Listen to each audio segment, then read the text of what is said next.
Olá, continuamos a nossa leitura de Romanos.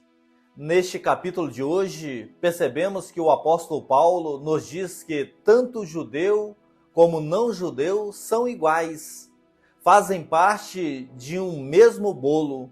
A diferença é que os judeus tiveram a palavra de Deus, mesmo que muitos não tenham crido nela. Assim percebemos que Deus continua fiel à sua palavra. E assim ele usa a palavra para afirmar que todos somos pecadores e que ninguém consegue a justificação por si mesmo. E assim ele começa a ensinar o caminho certo de como se tornar reto e salvo diante de Deus. Ele afirma: todos são pecadores e sem glória perante Deus. Esse é o primeiro ponto a ser reconhecido, e por isso que não temos mérito próprio para sermos salvos. O segundo passo é: somente por meio da fé em Cristo temos um sacrifício perfeito que nos perdoa de todos os pecados. O terceiro passo: Deus fez isso para provar que unicamente sua justiça, dada na fé, é que nos ajuda. Justiça revelada pelo Evangelho e testemunhada anteriormente pela lei e pelos profetas. Mas vamos à leitura do capítulo 3. Abra sua Bíblia dos versículos 1 a 8. Qual é, então, a vantagem do judeu? Ou qual é a utilidade da circuncisão? Muita, sob todos os aspectos, principalmente porque os judeus foram confiados os oráculos de Deus. E então, se alguns não creram, será que a incredulidade dele anulará a fidelidade de Deus? De modo nenhum. Seja Deus verdadeiro e todo ser humano mentiroso, como está escrito, para seres justificados nas tuas palavras e venham a vencer quando fores julgado. Mas se a nossa injustiça evidencia a justiça de Deus, que diremos? Seria Deus injusto por aplicar a sua ira? Falo em termos humanos. É claro que não. Do contrário, como Deus julgará o mundo? E se a minha mentira faz com que aumente a verdade de Deus para a sua glória, por que ainda sou condenado como pecador? E por que não dizemos, como alguns caluniosamente afirmam que o fazemos, pratiquemos o que é mal para que nos venha o que é bom? A condenação destes é justa. A pecaminosidade humana mostra a diferença radical entre a santidade de Deus e a injustiça do ser humano.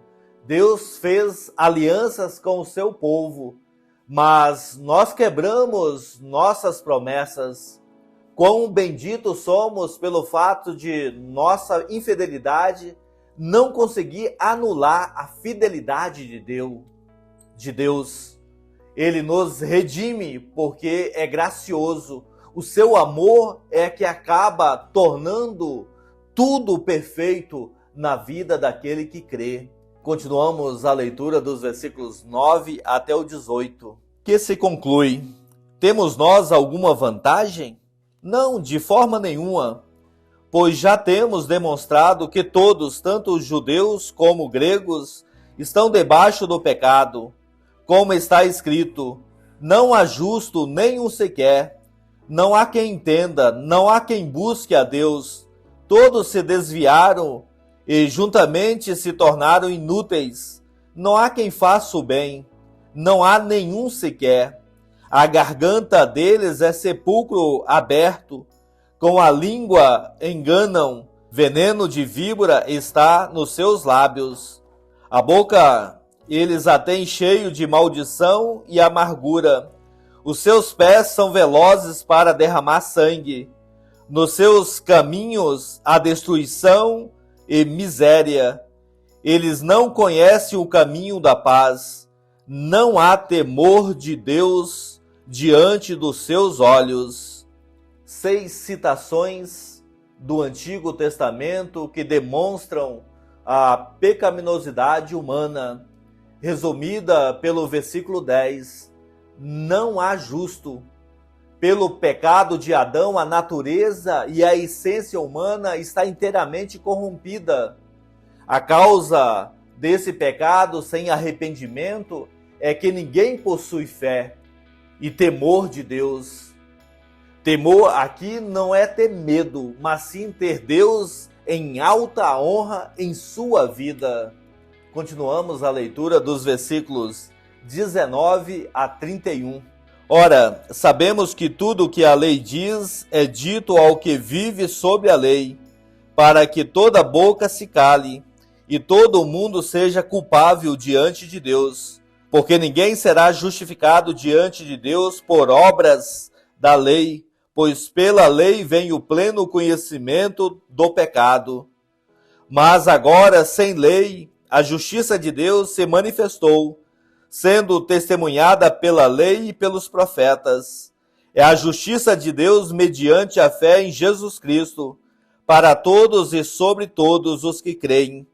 Porque não há distinção, pois todos pecaram e carecem da glória de Deus, sendo justificados gratuitamente por sua graça, mediante a redenção que há em Cristo Jesus, a quem Deus apresentou como propiciação no seu sangue mediante a fé. Deus fez isso para manifestar a sua justiça, para ter ele, na sua tolerância, deixado impunes os pecados anteriormente cometidos, tendo em vista a manifestação da sua justiça no tempo presente, a fim de que o próprio Deus seja justo e o justificador daquele que tem fé em Jesus. Onde fica então o orgulho? Foi totalmente excluído. Por meio de que lei? A lei das obras? Não. Pelo contrário, por meio da lei da fé. Concluímos, pois, que o ser humano é justificado pela fé, independentemente das obras da lei. Ou seria Deus apenas Deus dos judeus? Será que não é também Deus dos gentios? Sim, também dos gentios, visto que Deus é um só, o qual justificará o circunciso a partir da fé e o incircunciso por meio da fé. Anulamos então a lei por meio da fé? De modo nenhum, pelo contrário, confirmamos a lei. Os versículos 23 e 24 demonstram o que toda a humanidade tem em comum. Todos pecaram e carecem da glória de Deus. Nós somos iguais em termos de corrupção e incapacidade, mas toda a humanidade também foi redimida por Cristo. Os pecados podem fazer distinção entre as pessoas, mas Deus não. Ele quer salvar a todos por meio de Cristo Jesus. A ação dele é em favor da humanidade, mesmo vivendo a cada um de nós em pecado. Ele espera que a sua palavra possa tornar a nossa vida algo digna diante de Deus por meio da sua palavra, em especial por meio de Cristo Jesus. Espero que tenha gostado. Se tem alguma dúvida, coloque nos comentários abaixo. Se gostou, compartilhe. Deus abençoe sua vida.